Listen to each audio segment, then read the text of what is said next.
On va explorer ensemble une approche radicalement différente pour gérer le stress et l'épuisement. C'est la fameuse méthode 80-20. Une clé en fait toute simple pour enfin reprendre le contrôle. Ce poids sur la poitrine chaque matin. Cette impression de courir sans jamais vraiment avancer. Si ça vous parle, c'est que ce sentiment d'être complètement submergé, il est devenu beaucoup trop familier. C'est comme une course sans fin où la ligne d'arrivée recule à chaque fois qu'on croit s'en approcher. On nous a tous appris la même chose, n'est-ce pas? Travail plus dur. Mais et si c'était ça le problème? Si faire plus d'efforts ne faisait qu'amener plus d'épuisement? Et si la vraie solution, la vraie sortie de secours, était complètement à l'opposé de ce qu'on a toujours cru? Il existe une méthode comme ça. Une méthode qui va à contre-courant, qui bouscule complètement notre vision du travail et de la productivité. C'est d'ailleurs une approche que nous, au Centre du Bien-être, on utilise pour accompagner de vraies transformations. L'idée, c'est de se concentrer non pas sur la quantité de travail, mais sur ce qui compte vraiment. Alors, entrons dans le vif du sujet. C'est quoi ce piège de l'effort? Pourquoi est-ce que cette culture du toujours plus, qui a l'air si logique, nous mène en fait tout droit à l'épuisement?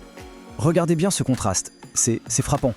D'un côté, on a la mentalité classique, la mentalité 50-50. Je mets 50% d'efforts, j'obtiens 50% de résultats. Ça semble juste, logique. Sauf que, la plupart du temps, la vie ne fonctionne pas comme ça. De l'autre côté, on a la réalité du 80-20. C'est un principe de déséquilibre total où une toute petite partie de ce qu'on fait, disons 20%, est en fait responsable de l'immense majorité de nos résultats, 80%. Et c'est là que ça devient presque hérétique. L'idée, c'est qu'on n'a pas un problème de temps. Pas du tout. Le vrai problème, c'est qu'on gaspille une partie énorme de notre temps. En gros, 80% de notre temps ne produit que 20% de la valeur. Le temps n'est pas l'ennemi, c'est la façon dont on l'utilise qui nous épuise. Ok, alors comment on sort de ce piège? La clé, c'est un vrai changement de logiciel mental. On va maintenant voir la solution, la pensée 80-20. Alors, la pensée 80-20, qu'est-ce que c'est concrètement? Attention, ce n'est pas un tableur Excel, ce n'est pas une analyse de données compliquée. C'est avant tout une approche intuitive. C'est l'art de faire une pause et de se poser la question fondamentale. Qu'est-ce qui, dans ma vie, dans mon travail, dans mes relations, apporte l'essentiel de la valeur et du bonheur? J'aime beaucoup cette image, elle est très parlante. Vouloir tout faire, être partout, c'est comme essayer de filtrer toute une rivière pour trouver de l'or. C'est épuisant et inefficace. La pensée 80-20, c'est complètement différent. C'est devenir un chercheur d'or intelligent. On apprend à repérer les quelques endroits où l'or est concentré et on met toute son énergie là-dessus, uniquement là. Bon, la théorie, c'est bien joli, mais en pratique, comment on fait? Comment on les trouve, nos pépites d'or personnelles? Allez, voyons ensemble une méthode toute simple, en 3 étapes. Première étape, il faut identifier ce qu'on pourrait appeler nos plages heureuses. C'est un petit travail d'introspection. Repensez à des moments de votre vie, au travail ou ailleurs, où vous avez eu des résultats incroyables, mais avec une sensation de facilité, de fluidité. Vous savez, ces moments magiques où 80% du bonheur ou du succès semblaient venir de juste 20% du temps passé. Voilà, ça, ce sont vos plages heureuses. Et ça, c'est la question à se poser, encore et encore. Ne croyez pas connaître la réponse d'avance. Prenez vraiment un temps pour ça. Quels sont les 20% de vos actions, de vos relations et même de vos pensées qui génèrent 80% de votre bien-être et de vos résultats? Qui sont les quelques personnes qui vous donnent 80% de votre énergie? Quelles sont les rares activités qui créent 80% de votre valeur? Deuxième étape, on va parler des relations. Parce que oui, le principe 80-20 s'applique aussi à notre entourage. C'est une vérité un peu dure parfois, mais 80% du soutien, de la joie, de la valeur qu'on tire de nos relations vient de seulement 20% des gens qu'on fréquente. Alors, choisir ses alliés, ça veut dire quoi? Ça veut dire prendre la décision consciente de nourrir, de chérir ces quelques relations qui sont vitales pour nous. Et enfin, troisième et dernière étape, viser l'excellence sur un front très étroit. L'idée, c'est d'arrêter de s'épuiser à être moyen partout. Ça, c'est la recette de la médiocrité et du burn-out. La pensée 80-20 nous dit « choisissez quelques domaines, très peu, et visez l'excellence absolue. Ayez une ambition démesurée, mais sur un tout petit périmètre. » Maintenant qu'on a identifié nos pépites d'or, la question c'est comment on organise sa vie autour de ça, concrètement, au jour le jour. L'idée, c'est de voir sa vie en 2 dimensions. C'est une distinction super puissante. Voilà le système. C'est très simple.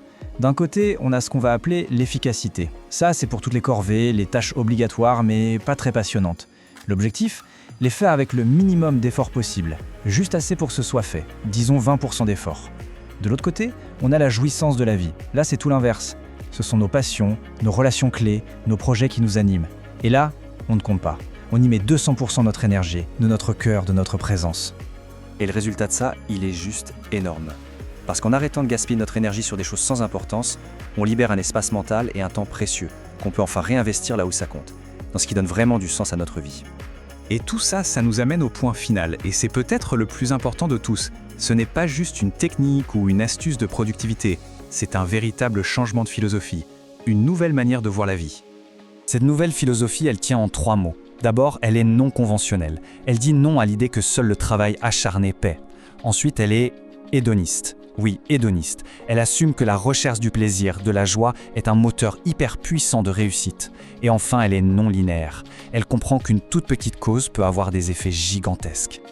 Et le but de tout ça, c'est d'atteindre cet état un peu paradoxal qu'on pourrait appeler la réussite détendue. C'est-à-dire avoir une ambition extrême, mais la porter avec une attitude calme, assurée, sereine.